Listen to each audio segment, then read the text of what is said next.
The other big expenditure that is kind of behind the scenes and nobody's coming in with a grant for the materials. So these are some of the biggies. Sand and aggregates. There's constantly more gravel and being added to, especially on a county that half your system is gravel. We had an inventory of all these various types of gravels, not only for the road surface, but when a culvert is replaced, you have to have the right aggregates to put around that so that it's as stable as possible, you know, in a one-day operation or a two-day operation. So there's a typical, at my agency, I think we would have on hand probably about 8 to 10 different aggregates on hand. And then we keep having those brought in as we needed them. Culverts and guardrail, kind of obvious, but we had over 2,000 culverts. Culverts are anything less than 20 feet across, you know, the flow width on the stream. Anything over 20 feet was considered a bridge. So, and there was no funding for culverts. So when you have a 18-foot wide culvert, it's usually a big struggle for road agencies. How do we get this funded? Because we got to take it out of this equipment budget, the material budget, all winter maintenance budget, but yet we need to replace this culvert or the road's going to be closed, or it's going to be severely restricted.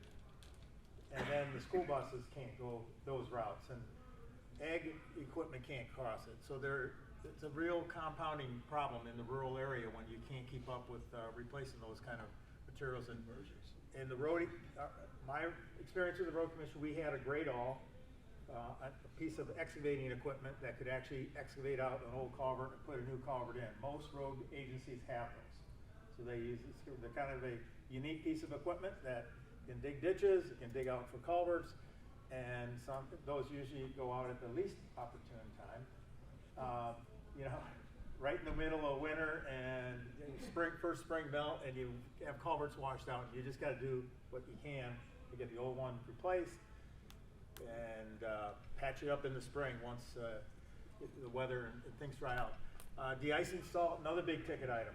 Varies across the state, but you know, that's something that there's been a lot of progress with road agencies of reducing the amount of salt.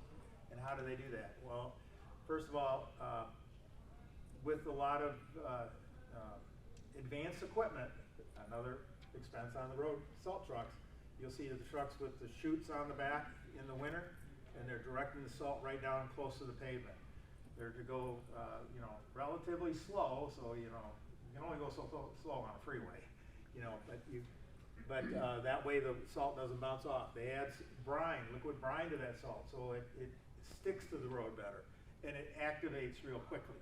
So those kind of things have been occurred such that we have, on average, reduced the amount of salt usage by like 50%. What used to be going on back in the 70s, and you saw these piles at the intersections, are now all ground speed control on the salt trucks, so that when that truck slows down, the salt slows down. And then with this other technology on there, we can keep track of just how much is being put out there and making sure that we can keep that down and meet the need. Storms vary. Sometimes it's sand, salt. Sometimes it's all salt. And then there's sometimes, if the agency's equipped, they'll put only brine. Liquid brine actually is very effective, but nobody's geared up with the amount of tankers it takes to carry brine everywhere. The salt truck is a universal truck. It's used in the summer to haul aggregates and haul stumps away out of the right of way and all the different things, but it's very effective to get salt when it's needed quickly and deployed. Sign materials and posts, again, that's another ongoing cost that has, you know, that we have to accommodate. And again, for my type of agency, signal equipment and fuel, we had to have parts on hand. Fuel was a big variable, like everybody saw with fuel costs. Diesel really hurt the budgets in when did it really peak? 22, 21, somewhere in there. You know, when you're buying, you know, 1 million gallons of fuel, I don't know, have you ever come up with a number of how much fuel you went through in a big storm? Not specifically. We do track all of our winter maintenance expenses, including fuel as well. It just varies from year to year, but not specific in a specific time period.